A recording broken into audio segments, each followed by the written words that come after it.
오늘은 우리 에베소서 강의 18번째 지혜와 총명을 넘치게 하심이라는 제목으로 말씀 나누겠습니다. 에베소서 1장 8절 제가 다시 한번 번역합니다. 이는 그가 모든 지혜와 총명을 우리에게 넘치게 하사 지혜와 총명을 우리에게 넘치게 하사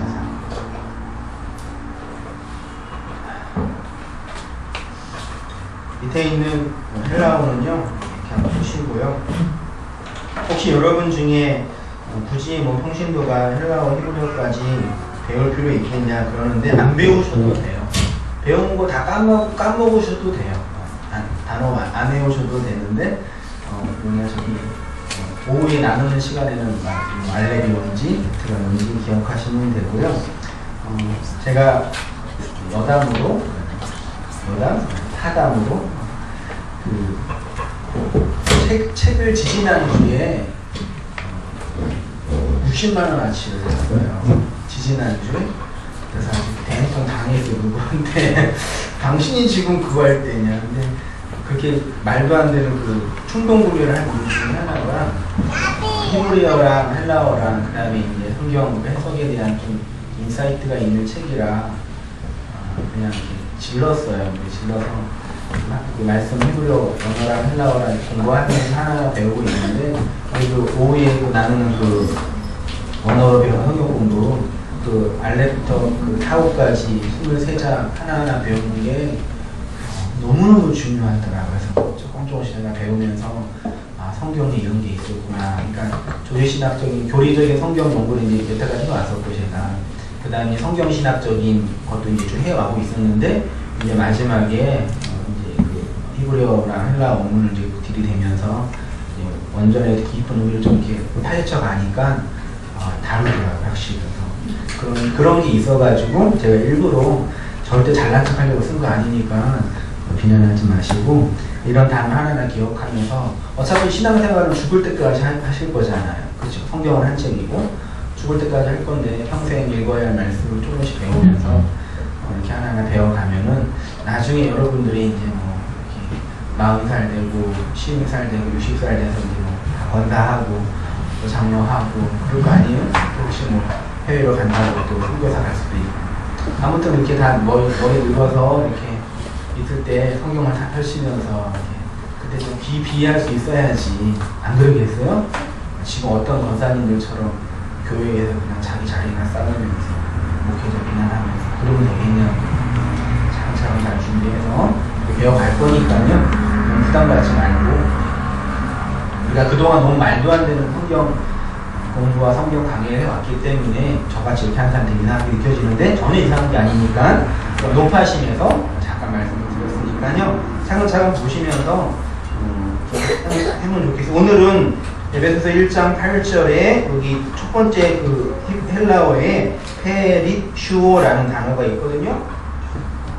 그 단어 중심으로 이제 성경을 공부하고 지난주에는 그 1장 7절에 있는 말씀으로 그의 피로 말미암아 속량 또 제사함을 받았느니라 라고 해서 그 그리스도의 구속의 내용에 대해서 말씀을 나누었죠. 그래서 하나님의 족생자가 헬라어로 모노게네스라고 그랬고 이 모노게네스에 의해서 우리에게 구속 즉 아폴리트로시스가 허락이 되었고 이 헬라어의 아폴리트로시스는 히브리어의 코페르라는 단어를 번역한 건데 이 코페르의 뜻이 뭐라고요? 속전이라고 했어요. 이 코페르가 명사인데 이거의 동사형이 카파르인데 이것의 뜻은 좀 중요해요. 카파르의 뜻은 첫 번째가 덮다, 두 번째가 진정시키다, 세 번째가 화해하다, 네 번째가 속죄하다, 그리고 마지막 다섯 번째가 역청으로 칠하다. 그래서 카파르가 그리스도의 속죄 사역에 대한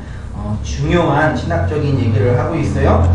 우리의 죄를 덮는 것이고 하나님의 진노와 심판을 진정시키는 것이고 그래서 하나님과 우리의 관계를 화해시키는 것이고 그것이 결국은 속죄이고 원고 없어요?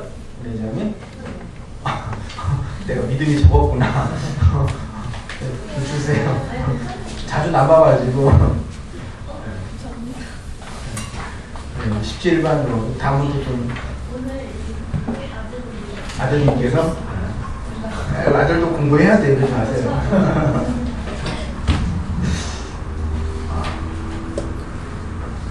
그래서요. 네.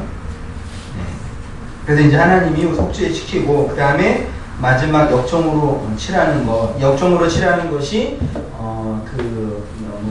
요한복음의 창세기 6장 14절에 방주를 만들 때 코페르 역청이라는 것으로 카파를 해라. 이거는 그냥 방주라는 그 큰 배를 짓는 것이 아니라 그리스도의 피로 덮어지는 구속, 은혜에 대한 이야기를 하고 있는 거죠. 우리는 이렇게 예수의 피로 덮어진 상자 안에서 구원을 받는 것이고, 이 상자가 코페르에 덮여진 이 상자가 테바라는 방주인데, 노아의 방주와 함께 또 하나 상자가 뭐였죠? 네, 그 모세의 갈대 상자. 모세가 나일강에서 지난주 목소리도 미안해요. 건졌을 때 그 갈대 상자가 이제 방주라는 의미죠. 그러니까 이 두 가지 방주 사실 우리에게 주는 건 뭐예요? 예수의 피로 덮어져서 우리가 구원을 받는다. 이 세상이라는 죄악의 바다에서, 애굽이라는 이 세상의 강가에서 구원을 받는 것을 설명하는 거죠. 그리스도의 피로 덮어져서 우리가 비로소 살 수 있게 된다. 이게 복음이고 진리란 얘기입니다. 그 사실을 여러분 마음으로 깊이 당시하고 잘 간직하고 있어야 됩니다. 오늘은 1장 7절부터 12절까지 전체적인 말씀에 대해서 잠깐 살펴보는데, 에베소서의 1장은 성부 하나님의 구원의 계획과 성자 예수님의 구속의 실행과 성령 하나님의 구원의 적용의 사건에 대해서, 성삼위 하나님의 구원 사역에 대해서 아주 자세하게 설명하고 있는 책이라고 말씀드렸잖아요. 1장 7절부터 12절까지는 누구의 사역이에요? 그러면요, 여태까지는 6절까지는 성부 하나님의 사역에 대해서 말씀을 나누었는데, 7절부터 12절까지는 성자 예수님의 사역에 대해서 얘기를 하고, 그 다음에 13절부터 14절 2절은 성령 하나님의 말씀의 적용 사역에 대해서 이제 말씀을 하고 있는 거예요. 7절에서는 그리스도의 피를 통해서 얻게 된 구속의 사역, 구원의 내용에 대해서 말하고 있고, 8절과 9절에서는 이렇게 그리스도의 대속 사역이 어떠한 방식으로 영원 속에서, 묵시라는 하나님의 세계 속에서 우리의 역사와 생활 속으로 적용이 되었는지를 말씀하고 있는 것이고, 그리고 10절에서는 그러한 그리스도의 구속 사역이 궁극적으로 우리에게 적용되는데 어떻게 돼요? 하늘에 있는 것과 땅에 있는 것이 다 그리스도 안에서 통일되게 하는 이런 원대한 구속의 계획을 하나님이 펼치시고 계신다라는 얘기입니다. 8절과 9절과 10절 본문 한번 다시 보세요. 8절과 9절과 10절을 해석하는 중요한 동사가 각각 3개가 있어요. 동사가 우리나라에는 동사처럼 안 될 수 있는데, 원문에는 동사가 3개가 있는데, 8절에는 중요한 동사가 뭐라고요? 넘치게 하사, 페리시오라는 동사고, 9절에서는 뭐예요? 알리신 것이요. 무엇을 알리셨어요? 그 복음의 비밀을 하나님께서 알리신 거고, 10절에서는 통일되게 한다. 무엇인가 하나가 되게 하는 것이 하나님의 구원의 계획이라는 얘기죠. 그러니까 그 9절에서 하나님께서 우리에게 무엇인가 그리스도를 통해서 알리셨다는 얘기는 비밀을 알리신 건데, 이 비밀이 헬라어로 무스테리온이에요. 밀교 들어봤죠? 예수님께서 제자들에게 천국의 무엇을 가르쳤어요? 비밀을. 뭘로 가르쳤어요? 복음에 관한 이야기를, 비밀을, 무스테리온을 뭘로 가르쳤어요? 이야기로? 예화로? 비유로. 왜 피곤하세요? 뭘로 가르쳤어요? 비유로 천국에 관한 비밀을 가르쳤어요. 근데 왜 하나님이 비유로 가르쳤대요? 예수님이? 네. 못 알아듣게 하려고. 비유는 알아들을 사람만 알아듣고, 그걸 알아듣지 못하는 사람들은 못 알아듣게 하려고 비유로 가르친 거예요. 하나님 나라 이야기를.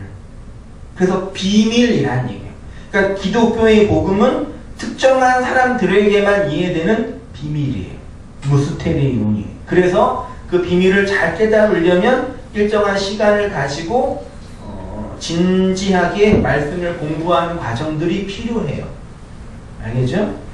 아무튼 뭐 그렇게 진행됩니다. 오늘은 8절에 있는 내용을 중심으로 한다 그랬는데 8절 한번 다시 한번 볼게요. 8절이 이는 그가 모든 지혜와 총명을 뭐하게 하사 우리에게 넘치게 하사, 이 넘치게 하사가 헬라어로 뭐라고요? 페릿슈오라는 단어인데 기본적인 뜻이 풍성하게 하다, 넘쳐서 남다 그 뜻이에요. 이 단어가 어디에서 아주 많이 사용됐냐면 오병이어와 칠병이어 사건에 많이 사용됐어요. 이게 이제 성경신학적인 성경 연구로 들어가는 거예요. 마태복음 14장 20절 다 배불리 먹고 남은 조각이 몇 개요? 12개. 그 오병이어에서 중요한 게 뭐냐면 많이 먹었다가 아니라 남은 게 뭐냐가 되게 중요해요. 남은 게 12바구니에 찼고 먹은 사람은 여자와 어린애에 5,000명이 됐어요. 오병이어는 예수님이 하늘의 양식, 생명의 떡을 주시는 양식의 주권자임을 우리에게 말씀하고 계는 거죠. 그냥 5,000명이라는 물리적인 사람이 먹었다라는 게 중요한 것이 아니라 이 땅에 생명의 떡으로 오신 그 예수에 의해서 많은 사람들이 진리의 양식을 먹고 살았다. 그걸 설명해 내는 거예요. 5개의 떡인데 성경에서 5 하면 다 그런 건 아니지만 상징적으로 뭘 설명하냐면 모세 오경을 이렇게 5의 말씀이에요. 5개의 말씀. 하나님이 이스라엘 백성에게 무슨 계명을 주셨죠? 10계명을 주셨죠. 1계명부터 10가지의 계명. 그게 10계명은 원래 1, 2, 3, 4, 5 그게 아니에요. 히브리어 성경 구약이 기록된 거는 지금부터 거의 4,000년, 2,500년 전이에요. 문자가 나온 거는 기원전 11세기 이후에요. 그리고 숫자가 나온 거는 기원 후 15세기경이에요. 그러니까 1, 2, 3, 4는 히브리인들에게 개념이 없어요.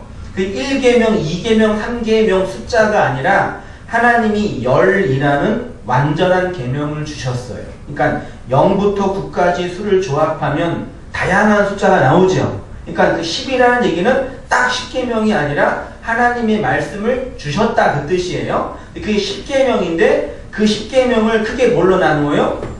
앞에 뭐 1부터 5계명까지 뭐 대신계명 들어봤죠? 안 배웠어요? 하나님과 우리의 관계 십자가에서 위에 아래인데 갖다 붙인 거고요. 그러니까 그게 10계명은 5과 5으로 나누죠? 5과 5를 다시 뭘로 나누어요? 예수님이 뭘로 정리했어요? 10계명은 2계명으로 하나님 사랑과 이웃 사랑으로. 그것이 우리 산상수훈에서 배웠던 거 에스카토스 코드란테스로 코리라로 중요한 거예요. 하나도 남김없이 하나로 완성했잖아요. 그래서 10계명을 5으로 주셨고 5을 예수님이 둘로 말씀해 주셨고 그 둘을 다시 하나로 우리에게 넣어 주신 거예요. 그게 계명 말씀이라는 얘기예요. 어쨌든 5은 그래서 5달란트 남은 자, 2달란트 남긴 자, 그리고 1달란트 남긴 자. 그래서 5개를 둘러 주셔서 2개를 하나로 우리에게 주신 것이 말씀의 비밀이라는 얘기죠. 아무튼 뭐 그래서 5개는 이제 하나님 말씀이다. 그거 얘기하려고 여기까지 왔습니다. 그 5개의 말씀으로 몇 개가 남겼어요? 12바구니. 10이 하면 무엇이라 그랬죠? 하나님의 아들. 뭐 야곱의 아들이 12명이잖아요. 원래 12명은 아닌데 12명이고 이스라엘 족속이 12지파고 예수님의 제자가 12. 왜 12를 택했겠어요? 예수님께서요. 12제자고 교회의 사도가 12사도고 그리고 계시록에 가면 장로님이 몇 장로? 24장로가 되는 거죠. 그래서 이제 14만 4천도 나오고 그러니까 12 하면은 하나님의 백성, 성도, 교회의 수 그러면 딱 돼요. 5개의 말씀으로 뭘 만들었다는 얘기예요? 교회를 만들었다. 하나님 주신 말로 뭘 만들었어요? 하나님의 백성을 만든다. 그 얘기를 하는 거예요. 5개의 양식을 먹으니까 그 양식을 먹은 자가 뭐가 됐어요? 12아들. 교회가 된 거예요. 하나님의 말씀인 하늘의 양식으로 그의 아들인 교회가 세워지는 거죠. 이게 오병이어의 기적이고, 그 다음에 마태복음 15장 37절에는 소위 칠병이어의 기적이 있어요. 다 배불리 먹고 남은 조각이 몇 개? 7개예요. 마태복음 14장은 오병이어의 기적이고, 바로 뒷장은 칠병이어의 기적이죠. 칠병이어는 떡 7덩이야. 물고기 2마리가 아니라 2마리예요. 그러니까 1마리일 수도 있고 3마리일 수도 있어요. 2마리로 배불리 먹고 몇 개가 남았어요? 7개가 남았어요. 7개는 7은 무슨 수? 완전한 수, 하나님의 수, 안식의 수예요. 그러니까 생각해봐요. 완전한 하나님의 말씀으로 하나님의 백성, 12이라는 하나님의 백성이 7이라는 안식으로, 완전함으로 들어갔다. 그걸 설명하시는 거죠. 오병이어와 오병이어가 먼저 있었겠어요? 칠병이어가 먼저 있었겠어요? 성경에는 오병이어가 먼저 있는데 뭐가 먼저 있는지는 아무도 몰라요. 성경은 나중에 제자들이 정리해 놓은 책이니까. 왜 정리했어요? 예수님이 누구인지 복음이 무엇인지를 다 설명해 내려고 있었던 사실을 이렇게 편집해서 모은 거예요. 성경은. 그렇게 이제 정리한 거죠. 예수님이 이 땅에 무엇으로 오셨냐면 양식으로 오셨죠. 떡으로 오셨죠. 오늘 원어 공부할 때 공부할 텐데, 그래서 예수님께서 이 땅에 오신 장면에 대해서 누가복음 2장 7절에 이렇게 말하고 있어요. 첫 아들을, 예수님이 첫째 아들이에요. 첫 아들을 낳아 강보에 싸서 구유에 누였으니, 구유가 뭐라고요? 구유가 뭐예요? 말 밥그릇의 구유. 나는 근데 구유가 그 당시에 좋은 그 아기 요람 같은 줄 알았어요. 저는 맨 처음에 신학교에서도 구유, 우리 크리스마스 때 예수님 구유에 해가지고 막 이렇게 이렇게 막 하잖아요. 구유가 말 밥그릇이에요. 이는 여관이 있을 곳이 없음이라. 예수님이 태어난 곳이 어디예요? 베들레헴이죠. 베들레헴은 하나님, 집, 레헴, 떡, 빵. 좀 이따 빵 먹을 텐데. 그 베들레헴은 뭐예요? 아싸, 할렐루야. 베들레헴 뭐예요? 떡, 집, 빵, 집이에요. 빵으로 오신 거예요. 음식으로 오신 거예요. 무엇으로? 첫째 아들로 떡으로 오셨죠. 그러면 예수님이 첫째 아들이면 둘째 아들은 누구예요? 누가 둘째 아들이에요? 결의가 둘째 아들이죠. 여러분이 두 번째 아들이에요. 로마서 8장 29절 보세요. 하나님이 미리 하신 자들로 또한 그 아들의 형상을 본받게 하기 위하여 미리 정하셨으니, 이는 그로 많은 형제 중에 누가? 맏아들, 첫째 아들, 그리고 두 번째 아들인 교회가 그 맏아들에 의해서 세워진 거죠. 예수님은 첫째 아들로, 그리고 떡으로 오셨어요. 그러면 어디로 오셨다고요? 짐승의 집인 마구간으로 오셨고, 짐승의 밥그릇인 구유로 오셨죠. 한번 생각해 보십시오. 하늘의 하나님, 묵시의 완전한 하나님이 인간의 언어와 시간으로 감지도 안 되고 포착도 될 수 없는 그 하나님께서, 초월의 하나님께서 자기 자신을 계시하고 설명하려고 이 땅에 오셨는데, 왜 굳이 짐승의 집으로, 짐승의 밥그릇으로 오셨겠어요? 그걸 무엇인가 얘기해 주는 거예요. 내가 나 자신을 너희에게 계시하겠는데, 이게 뭐냐? 내가 너희의 밥으로 왔다. 너희의 떡으로 왔다. 그거 말씀하시는 거예요. 짐승과 같은 인간에게 잡아먹혀서 그 짐승을 뭘로 만들려고? 사람 만들려고요. 아들 만들려고요. 그래서 짐승의 집에, 짐승의 밥그릇으로 오신 거죠. 그 예수가 나의 떡으로, 내 양식으로 오셨다는 것을 안 자들은 그 예수를 뭐 하겠어요? 먹겠죠. 죽이는 거죠. 그 먹고 내가 살 수 있음을 알게 되는 거죠. 그게 하나님 나라예요. 오병이어와 칠병이어는 짐승과 같은 인간을 아들을 만드시는 하나님의 구속사예요. 다섯의 말로 열둘이라는 아들을 만들어서 7이라는 완전함으로 안식으로 인도하는 것, 그게 우리를 향한 하나님의 계획이죠. 다섯으로 열둘을 만들고 7로 안식으로 완전하게 이루는 것. 이렇게 예수님이 당신의 살과 피로 12 아들을 7의 완전으로 만드시는 것에 대해서 에베소서 1장 8절이 우리에게 넘치게 하셨다, 풍성하게 하셨다라는 것을 설명해내는 거죠. 그러니까 1장 7절은 뭐였어요? 그리스도의 구속으로 말미암아 속량 제사함을 받은 거였는데, 오병이어의 기적의 말씀으로 12이라는 하나님의 백성들이 만들어진 거고, 1장 8절에서 칠병이어라는 기적을 통해서 7이라는 하나님의 완전한 백성이 태워졌다, 넘쳤다, 풍성하게 됐다 라는 걸 설명해내는 거죠. 그것이 지혜와 총명 우리에게 넘치게 하사라는 말씀의 진의입니다. 그래요. 그러면 이제 지혜와 총명이 결국 뭐겠어요? 오지요. 지혜와 총명이 뭐예요? 하나님의 백성으로 하나님의 백성을 풍성하게 만드는 하늘의 양식, 말씀, 진리, 떡, 생수, 은혜, 복음. 그러니까 성경에서 말하는 지혜는 궁극적으로 무엇을 상징해요? 예수님. 성경에서 지혜를 가장 잘 설명한 책이 무슨 책? 준이야? 성경에서 66권 성경책에서 지혜를 가장 많이 설명한 책이? 잠언. 네. 잠언이죠. 그래서 잠언 열심히 읽으면 공부 잘한 지혜를 얻는다 그랬는데 그런 건 아니고요. 잠언에서 말하는 지혜는 누구를 의미하는 거예요? 쉽잖아요. 예수님. 우리의 영원한 지혜인 예수님. 그러면 인간이 그 하나님의 지혜를 갖고 있으면 그 지혜로 뭐 할까요? 돈 벌까요? 성공할까요? 뭐예요? 대답 좀 해봐요. 하나님의 지혜를 우리가 갖고 있잖아요. 있죠? 네. 있죠? 그럼 지혜로 뭐 해요? 뭐 써먹어요? 돈은 안 돼요? 돈은 도움이 안 돼요? 마음의 평안을 너에게 주노니 세상이 주는 것 같지 않은 평안 준다 그랬잖아요. 평안도 없어요? 뭐 있어요? 그 지혜로 뭐 해요? 뭐 써먹어요? 예. 그 지혜 가지고 뭘 써먹냐면 제가 이렇게 표현했네요.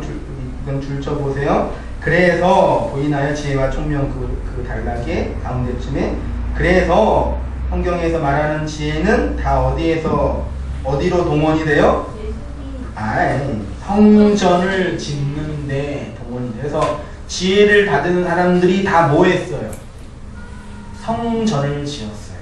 출애굽기에 오홀리압과 부살렐과 오홀리압이라는 두 인물이 있는데 지혜와 총명을 받아서 그 지혜와 총명으로 뭐예요? 성막을 만들어요. 지혜하면 생각나는 사람. 솔로몬이 그 지혜로 뭐 만들었어? 성전을 내가 돈도 안 구하고 장수도 안 구하고 명예도 안 구했으니 내가 다 주겠다. 그래서 1,000번제를 드렸잖아요. 솔로몬이 1,000마리의 양을 드린 거예요. 1,000 배웠잖아요. 1,000 배웠잖아요. 하늘로 완성되는 거 완전한 제사를 드린 거예요. 1,000번제는 그 1,000번째 종이 써가지고 첫 번째, 두 번째, 세 번째, 399번째 1,000번째라고 축복해주고. 아니에요. 아닌 거 알죠, 이제? 완전하게 드려서 그 지혜를 가지고 뭐 했다고요? 성전, 하나님의 백성, 교회를 만든 거예요. 예수님의 모형이잖아요, 당연히.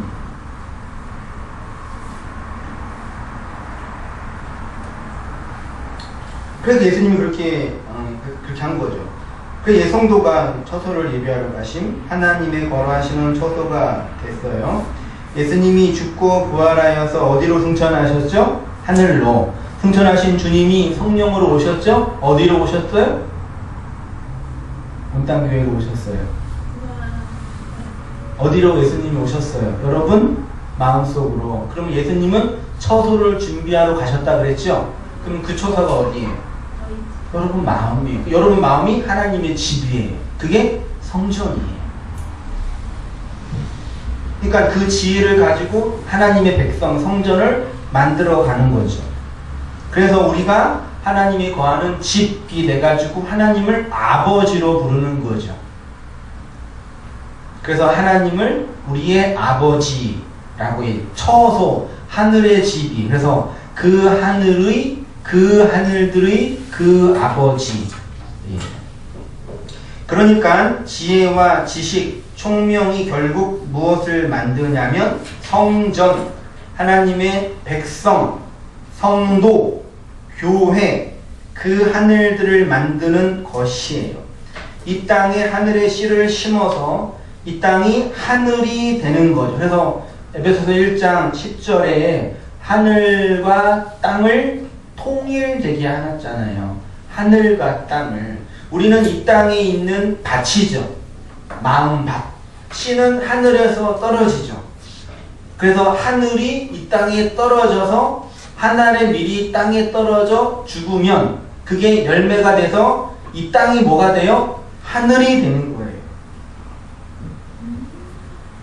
그래서 여러분이 그 하늘들의 그 아버지로 하나님을 부르는 천국이 되는 거예요. 어떻게 그게 되냐? 하늘이 되냐? 그 예수의 죽음 속에서 하늘의 밀이 땅에 떨어져 죽잖아요. 그 밀은 누구예요? 예수님이에요. 하늘의 밀이 땅에 떨어져 죽으면 많은 열매를 맺으니까 여러분들이 헌신하고 죽기까지 봉사하면 많은 열매를 맺을 거예요. 그거 아니에요? 예수님께서 오병이의 기적으로 많은 사람을 살렸으니까 여러분의 작은 거 오병이라도 바쳐서 그거 가지고 뻥튀기 하실 수 있게 헌신해야죠. 그렇게 해주세요, 좀. 예.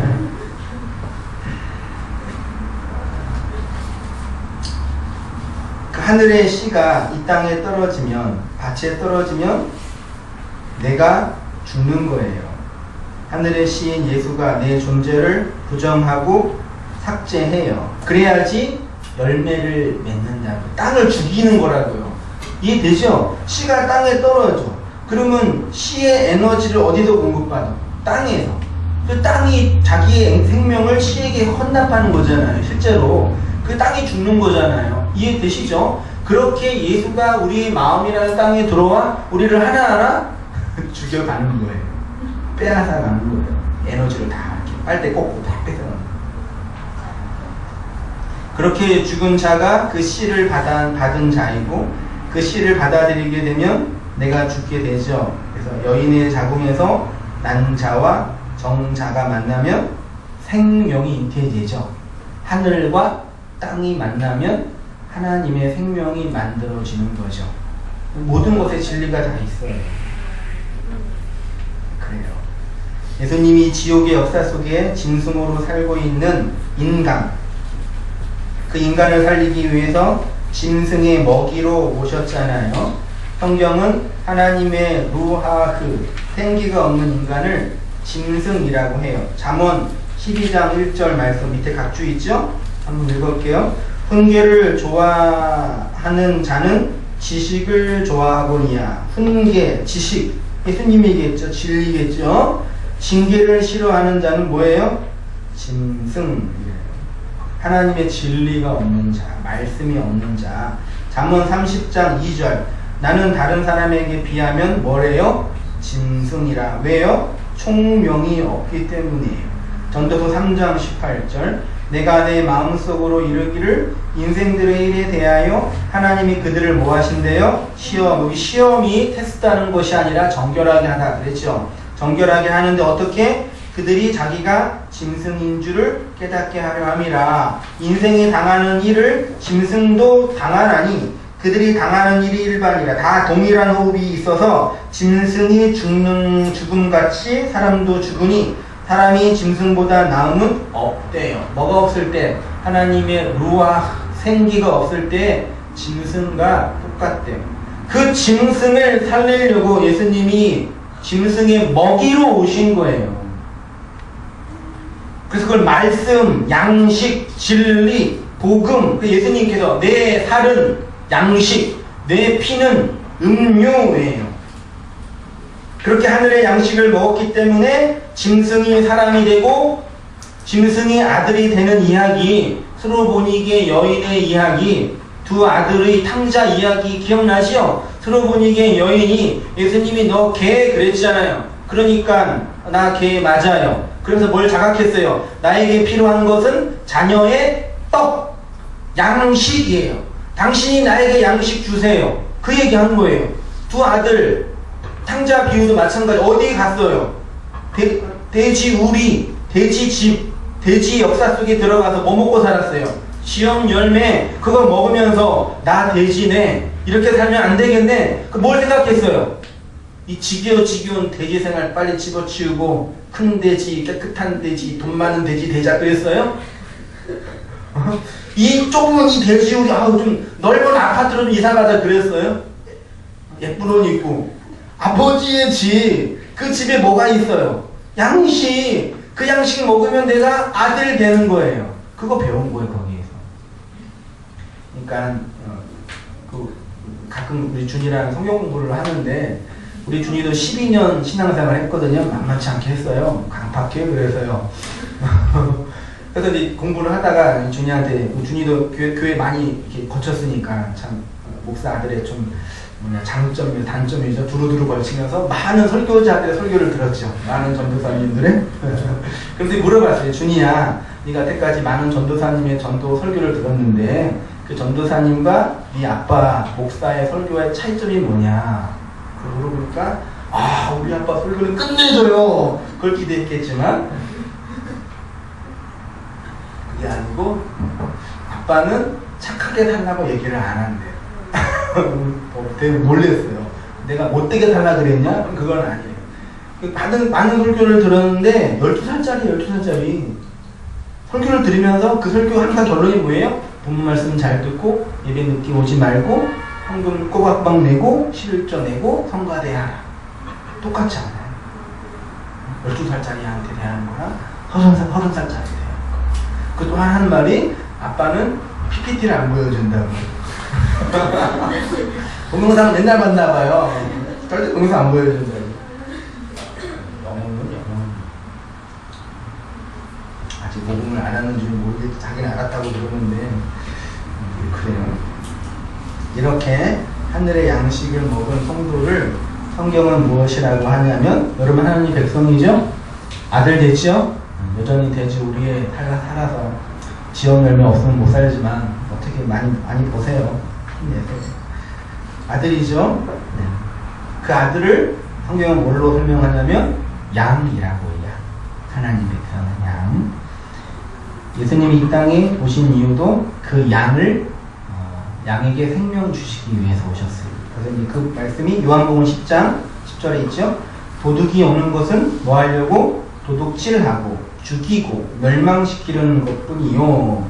내가 온 것은, 예수가 온 것은 뭐 하려고? 양으로 생명을 얻게 하고, 그리고 그 생명을 더 풍성히 얻게 하려는 것이. 여기 도둑이 누구예요?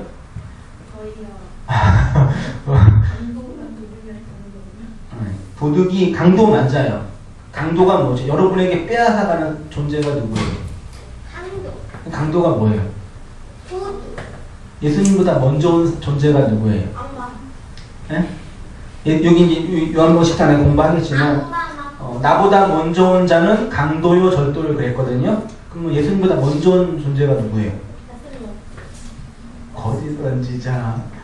예수님보다 먼저 온 존재가 율법이에요. 율법. 그 율법으로 가르치는 사람을 거짓 선지자 그런 거고, 율법을 예수로 복음으로 가르치는 사람이 참된 선지자 그러는 거예요. 그러니까 그 도둑은 강도고 율법이잖아요. 율법이 강도잖아요. 강도는 뭐예요? 도둑질이에요. 도둑질을 뭐예요? 율법이 여러분의 뭘 뺏어갔어요? 돈 뺏어가요? 여러분의 시간 뺏어가죠. 다 뺏어가잖아요.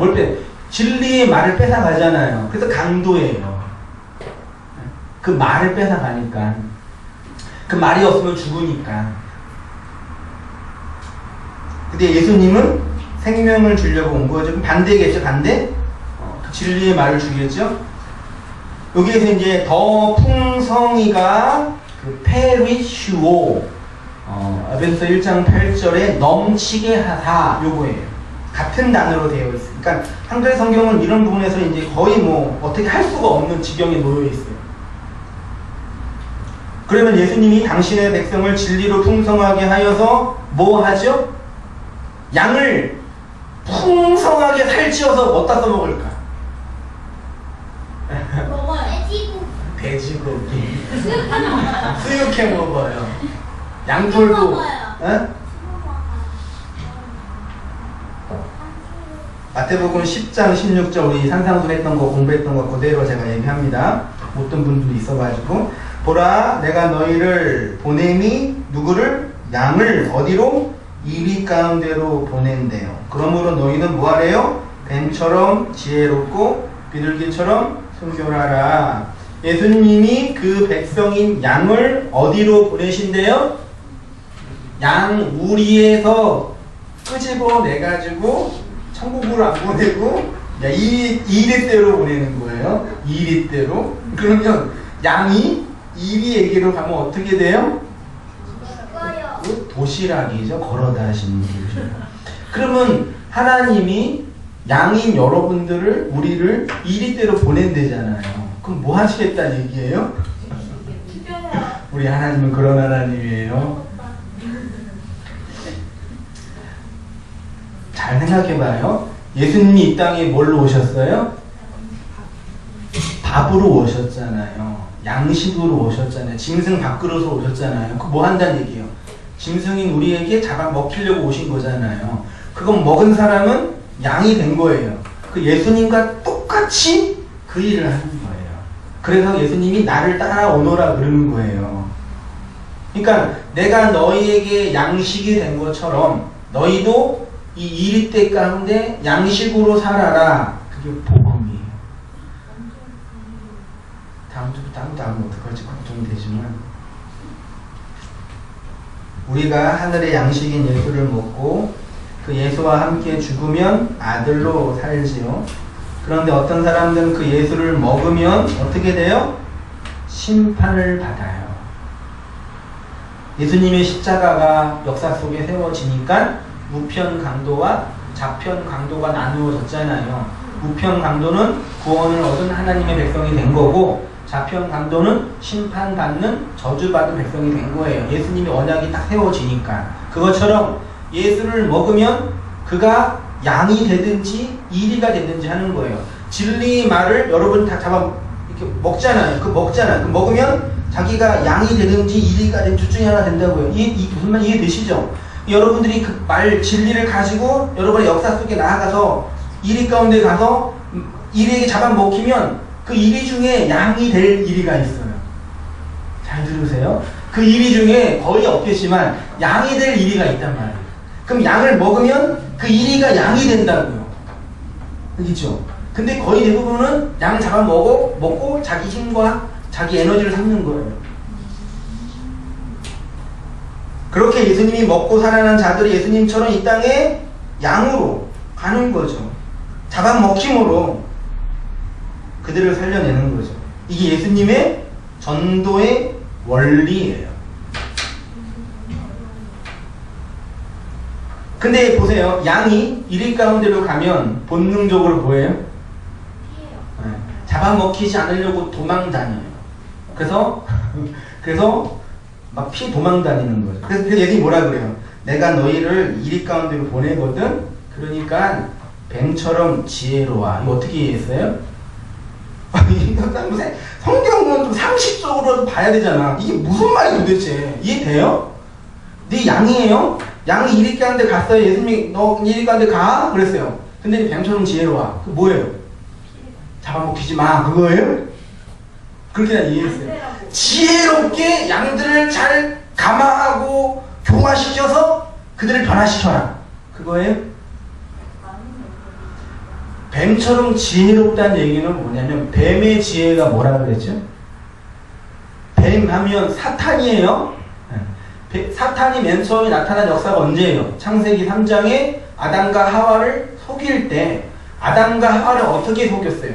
선악과를 먹으면 네가 하나님 된다 그랬잖아요. 선악과를 먹어서 네 존재와 자아를 하나님처럼 강하게 만들어. 그러니까 뱀의 지혜는 뭐냐면 본성적으로 생리적으로 있는 인간의 자아 보호 장치를 부추기는 거예요. 너 자신을 보호해. 세상은 양이 이리 가운데로 가면 세상은 왜 잡아먹히니? 네가 잘못한 게 뭐가 있어? 왜 그러고 살아? 병신 그래요. 그렇게 하지 마. 너 자신을 드러내야지. 열심히 돈 벌고 열심히 공부하고 열심히 신앙생활해서 네 자신을 증거해. 이게 세상이잖아요. 맞죠? 근데 복음은 그거 하지 말고 잡아먹혀 죽어. 그러니까 뱀처럼 지혜롭다는 얘기는 뱀처럼 지혜롭게 무엇인가 하지 말라는 얘기가 아니라 뱀의 지혜에 속지 마. 예수님도 그랬잖아요. 두 번이나 평생 그랬지만 첫 번째가 사탄에게 광야에서 시험을 받으면서 세 번째 시험 뭐예요? 돌을 떡이 되게 하라. 성전에서 뛰어내려라. 나에게 절하라. 그게 다 뭐예요? 돌을 떡이 되게 하는 것은 예수님이 해야 할 사명이잖아요. 떡이 돼서 사람들을 먹여야 되니까. 근데 사단은 뭘 얘기했냐면 돌을 떡이 되게 해서 너의 배고픔을 면해 그런 거예요. 떡으로 네 존재와 자아를 지키고 확장하고 드러내 그래요. 예수님이 뭐라 했어요? 난 그렇게 알고 온 게 아니거든 얘기한 거예요. 두 번째가 십자가에서 매달려 이제 죽어가고 있잖아요. 사람들이 뭐라 그랬어요? 십자가에서 내려와. 그럼 뭐래요? 그럼 너가 하나님인 걸 인정할게. 되게 괜찮은 거예요. 나를 증명하고 드러내 보이는 게 인간의 본성이잖아요. 여러분 그런 마음 없이 세상 어떻게 살아요? 입 깍 다물고 상사가 막 누를 때 두고 보자. 안 그래요? 나만 그랬나? 군대 가서 이병님한테 막 때리고 그러면 내가 네 병자 되면 죽인다. 안 그랬어요? 목사는 안 그럴 줄 알았어요? 때리지는 않았어요. 그게 인간의 본성이라. 그러니까 그 힘을 축적해야 되니까 힘이 필요하잖아요. 이 세상의 힘이 뭐예요? 자본주의니까 자본이죠. 그래서 그 자본을 그렇게 추구하는 거예요. 그걸 하나님께 헌금한다는 얘기는 뭐예요? 이 돈이 나의 힘이 아닙니다라는 걸 고백하는 거예요. 헌금 많이 하세요. 여기서 죽는다는 것은 물리적인 의미에서의 죽음이 아니라 예수님을 믿으면 실패하고 고난받고 좌절하고 그런 게 아니에요. 양이 이리에게 먹힌다는 것은 양이 존재하는 존재 양식과 이리가 존재하는 존재 양식이 달라요. 이리는 이 율법의 세상에서 인과 율로 존재해요. 율법주의적 존재 양식이요. 끊임없이 내 존재를 지지해주는 내용이 없으면 못 살아요. 양은 존재 양식이 신적인 은혜로 존재해요. 그게 죽음이에요. 세상은 이리 때처럼 잡아먹으려고 혈안이잖아요. 맞죠? 그런데 양은 그 안에서 이리에게 잡아먹혀서 하나님의 일을 하는 거란 말이에요. 그러니까 이 세상의 모든 사람들은 율법 아래 있기 때문에 자신의 행위를 근거로 자신의 존재와 자아를 지키고 확장하는 이유 붙여보세요. 율법 아래 있다는 게 뭐냐? 자신의 행위를 근거로, 나의 행위를 근거로 내 존재와 자아를 지키고 확장하며 살아요. 맞죠? 그런 의미에서 오늘날 저도 충분히 그럴 수 있겠지만 내가 그동안 한 게 얼마인데, 맞잖아요. 헌신한 게 얼마인데 내 행위를 근거로 나를 설명해 내려고 그런단 말이에요. 그런데 하나님의 백성은 율법주의 세상에서 나의 신율의 은혜 아래 거하는 자가 돼서 내 행위의 근거로 나를 규정할 수가 없게 돼요. 그것이 자기 죽음이라는 얘기예요. 그것이 십자가라는 얘기예요. 단 거 아니에요. 그러니까 하나님의 백성은 이 땅에서 산상수훈에서 예수님께서 말씀하신 팔복을 삶을 사는 거에 당연, 그러니까 예수님이 이 땅에 오셔서 맨 처음으로 최초로 진리를 말씀하셨는데 최초로 말씀하신 그 복음의 내용이 8개의 복이란 얘기예요. 심령이 가난한 자, 애통하는 자, 온유한 자, 의에 주리고 목마른 자, 긍휼히 여기는 자, 화평케 하는 자, 마음이 청결한 자, 의를 위하여 박해를 받는 자로 살게 돼요. 하나님의 백성. 그런데 오늘날 우리를 포함해서, 저를 포함해서 조국교회 거의 대부분의 전도 방식은 뭐예요? 세상에게 잘 보여서 그들을 감화시키고 변화시키자예요. 강력한 종교 권력을 가지고 그들을 정복하자. 여호수아 본받아서 그들을 정복하자 그러잖아요. 우리의 섬김으로 그들을 교화시키자. 세상에게 감동을 주고 위로를 주고 힘을 주자. 그것도 아니면 백화점이 고객을 유치하는 것처럼 기독교라는 이 종교 상품을 잘 포장하고 만들어서 무엇인가 유익을 주자. 이 세상에 사는데 쓸모있는 상품을 만들자. 인생을 성공적으로 사는 방식으로서의 기독교, 좋은 상품을 만드는 방법으로서의 기독교, 행복한 가정을 만들 수 있는 방식으로서의 기독교, 좋은 배우자를 얻을 수 있는 방식으로서의 기독교. 좋은 거 같죠? 네. 천국에 가기 위해서 예수님 믿으면 좋은 거예요, 나쁜 거예요? 나쁜 거. 예수님을 왜 믿어요? 천국에 가려고요. 그러면 혹시 예수님께서 여러분들을 천국으로 인도하지 않으면 안 믿을 거예요? 맞죠? 여러분의 직장 상사 나를 힘들게 하고 짜증나게 하는데 왜 순종해요? 월급 주잖아. 돈 주지요. 내가 힘이 약하잖아요. 나중에 내가 그 직장 상사보다 힘이 세지면 밟죠, 그 직장 상사. 맞죠? 그러니까 예수를 그런 방식으로 믿게 되면은 아니에요. 나중에 어떤 고백을 해야 돼요? 예수님이 나를 지옥에 집어넣어도 예수님은 정당하다. 여기 이해됐으면 좋겠어요. 정말. 예수님이 힘이 세니까 믿어주는 거예요. 나보다 힘이 세니까. 맞잖아요. 천국이라는 그 아주 강력한 권력을 가지고 있잖아요. 내세의 영혼을 쪽도 못 쓰는 거예요. 그러니까 속에서는 미치겠는데 짜증나서 칼로 들이대니까 믿어드릴게요. 그러는 거예요. 그게 진정한 순종이에요. 그게 굴복이라고 그러죠. 여러분은 어떻게 순종하고 있어요?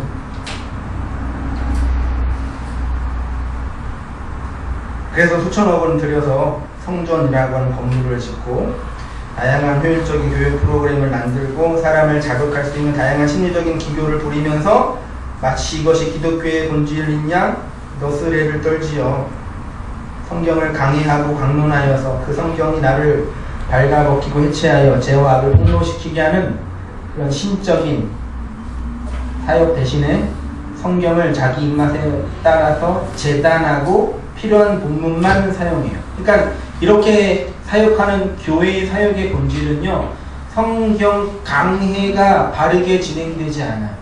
자기에게 필요한 얘기만 해요. 나한테 도움이 되는 얘기만 해요. 부담스러운 거 넘어가요. 그리고 그냥 표피와 문자로만 이해해요. 거의, 근데 난 확신있게 얘기할 수 있어요.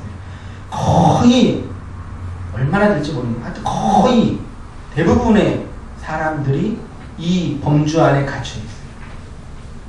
그건 저도 마찬가지예요. 그러니까 세상 사람들이 뭐라 그래요? 예수님 믿으세요. 너나 잘 믿으세요. 깨끗하게 사세요. 니나 깨끗하게 살아요. 세상이 교회를 염려해 주는 거예요. 그딴 예수 나도 안 믿는다고 해요.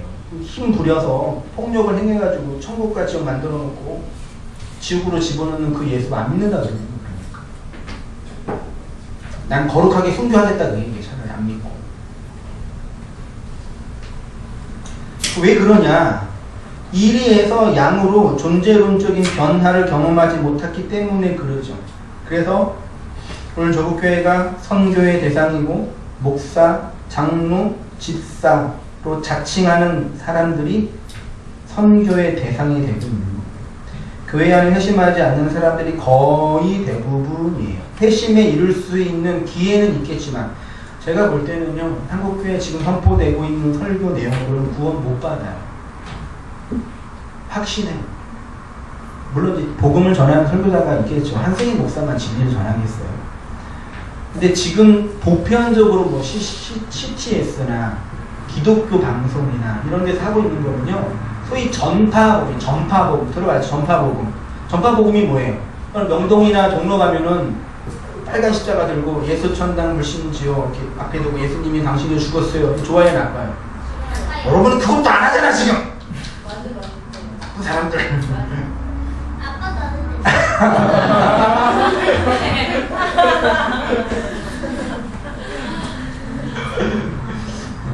가장 강력한 적 우리 집안에 있어요. 이걸 전파복음이라 그래요. 그러니까 예수님 믿으세요. 천국 가세요. 헌금하세요. 봉사하세요. 성실하세요. 나빠요, 좋아요? 나빠요. 나쁘지 않아요. 괜찮아요. 괜찮아요. 근데 내용을 안 가르치는 거예요. 예수 믿으세요 그랬는데 예수가 뭐냐고. 예수가 뭐예요? 빨간 십자가가 예수예요? 네. 응? 북한 계래군이 우리나라를 침략하지 못하는 이유가 밤에 빨간 십자가 때문에 전파가 방해돼가지고 못 들어온다고 그러더라고요. 믿는 게 뭐예요? 제가 이 그림을 그렸잖아요. 네, 왼쪽에 있는 게 뭐예요, 준이야? 어?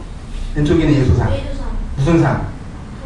브라질의 어디 지역이? 네오네자르 어떤 거기 큰 예수 있죠? 네. 가운데 거는 십자가 빨간 심장 있는 예수상.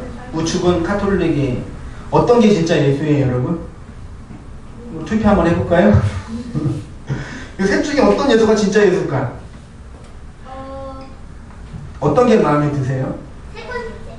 그러니까 제가 뭘 말씀드리고 싶냐면 오늘날 개혁교회라고 하는 교회들이 이 예수상을 그려놓고 그게 예수래요. 심지어 개혁교회 안에 십자가가 안에 달려있고 예수 그림이 있어요. 교회 바깥에. 그 아저씨 얼굴 잘생긴 그 아저씨 있잖아요. 털 나고 이렇게 양 하나 들고 있는 아저씨. 지팡이 하나 들고. 교회의 수준이 그거예요. 뭐 여기는 어떤 예수로 여러분을 구원할 수 있냐고요.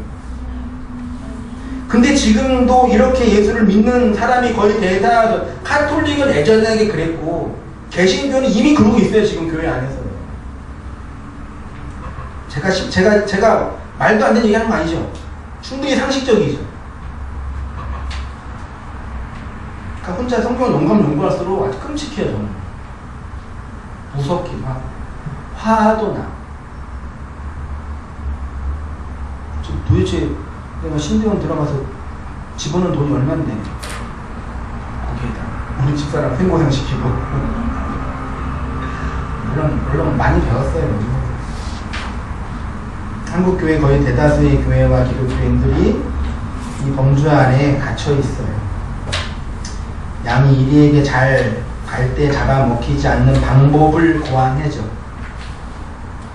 그건 마치 어떤 것이냐면 이리가 양을 잡아먹으려고 올 때 칼 들고 너 죽어 이런.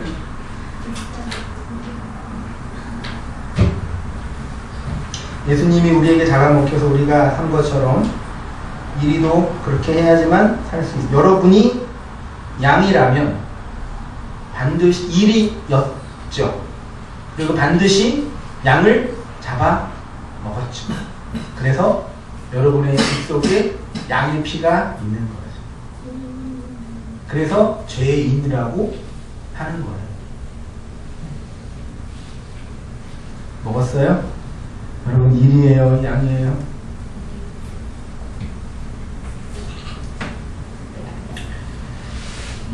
그러니까 하나님 뭐라 그러시냐면 추수하여 희어질 것이 많이 있는데 양들을 보내야 되겠는데 보낼 양이 없는 거라. 가가지고 하는 짓은 뭐예요? 이 짓이에요.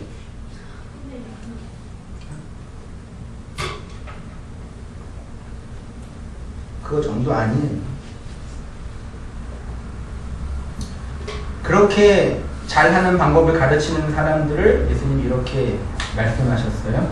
마태복음 7장 15절에 거짓 선지자들을 삼가하라. 양의 옷을 입고 너희에게 나아오나 속에는 노력하는 일이라. 이게 노략질 하다가 하루팍스인데 약탈하다, 강도하다. 약탈하다, 강도질이 뭐 율법이잖아요. 그러니까 여기 뭐 거짓 선지자, 뭐 이거 여러분 너무 이렇게 뭐 구원파, 뭐 이만희 이런 사람 생각하지 말아요. 복음을, 진리를 율법으로만 전하는 게 거짓 선지자라고요. 착하게 사세요, 기도하세요, 돈 버세요, 사랑하세요. 그 말 자체는 좋은 거예요. 맞잖아요. 근데 그거 가지고 사람이 안 된다고요. 내용을 전해야 된다고.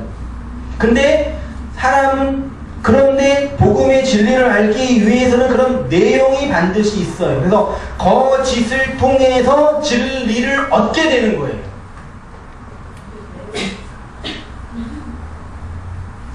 여기에서 약탈하다인데 그럼 무엇을 약탈해요? 양의 무엇을 약탈해요? 양의 돈을, 양의 시간을, 양의 몸을 빼앗아요? 그렇게 얘기하더라고. 이단들이 그거 하다가 돈 뺏기고 시간 뺏기고 실제로 가서 막 못 나오잖아요. 그게 아니에요.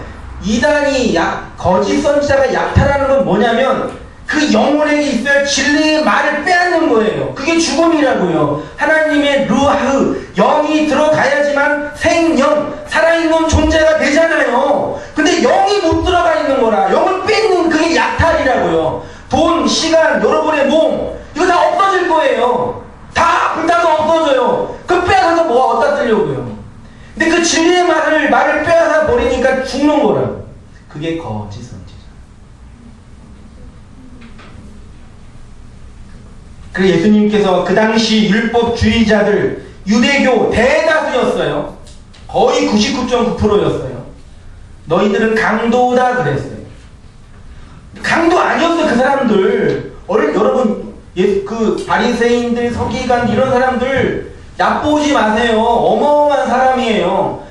그 로마의 황제가 예루살렘 성전에 자기 얼굴 상을 갖다 붙이려고 갖고 왔는데 유대인들과 이스라엘 백성들이 이거 붙이려면 나 죽이고 가라고 수천 명이 성전 앞에 깔려 있었어요. 그런 사람들이었어요. 전쟁하다가 안식일 되면은 총칼 들고 뛰어야 되잖아요. 안식일 되면 안 뛰었어요. 뒤에서 적군이 오는데 다 죽었어요. 그런 사람들이었다고요. 되게 정결하고 깨끗한 사람들이었어요.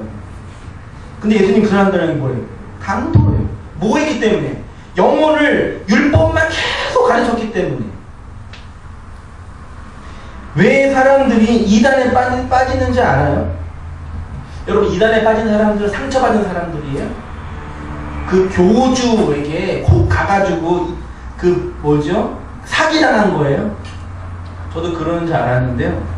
그 이만희 설교나 여러 사람 설교 이렇게 들어보니까 결론은 뭘 얘기하냐면 여러분들이 이 교회 안에서 헌신하고 시간을 들이면 여러분들이 왕이 될 수 있다고. 나를 잘 섬기면 너희가 마음에 소원하고 바라는 그 욕망이 충족된다고. 그래서 빠지는 거예요. 이단들은 그렇게 얘기해놓고 윤리적으로, 도덕적으로, 사회법적으로 문제까지 가는 나쁜 분들이고, 오늘날 보편교회는 그렇게 얘기해놓고 사회 윤리, 도덕적인 법까지는 안 가고 그 법 아래까지만 다루는 거예요. 차이가 뭐예요?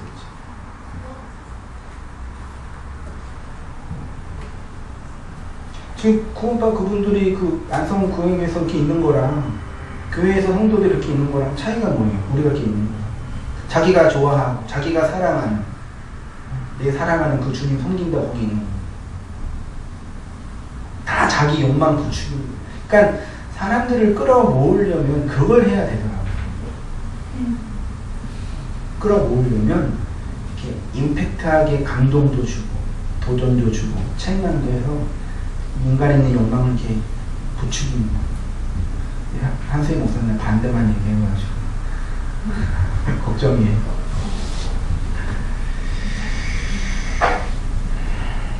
여러분에게 하늘의 지혜와 총명이 넘치고 있느냐.